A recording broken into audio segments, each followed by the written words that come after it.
afternoon, Corey Bray here, CEO of Bray Outdoor Ads. I'm here with my buddy Miguel from Impact Media. We're taking a look at one of his mobile billboard trucks.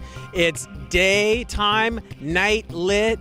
You could do it for grand openings, events, expos, and there's two ways to really do it. Miguel was just sharing, you could either drive it around for 5 hours, 8 hours a day, or you could even leave it parked, such as for restaurants and grand opening and weekend events. There are 3 sides. 2 are 9 feet tall by 16, and the back is 9 feet tall by 4 feet wide.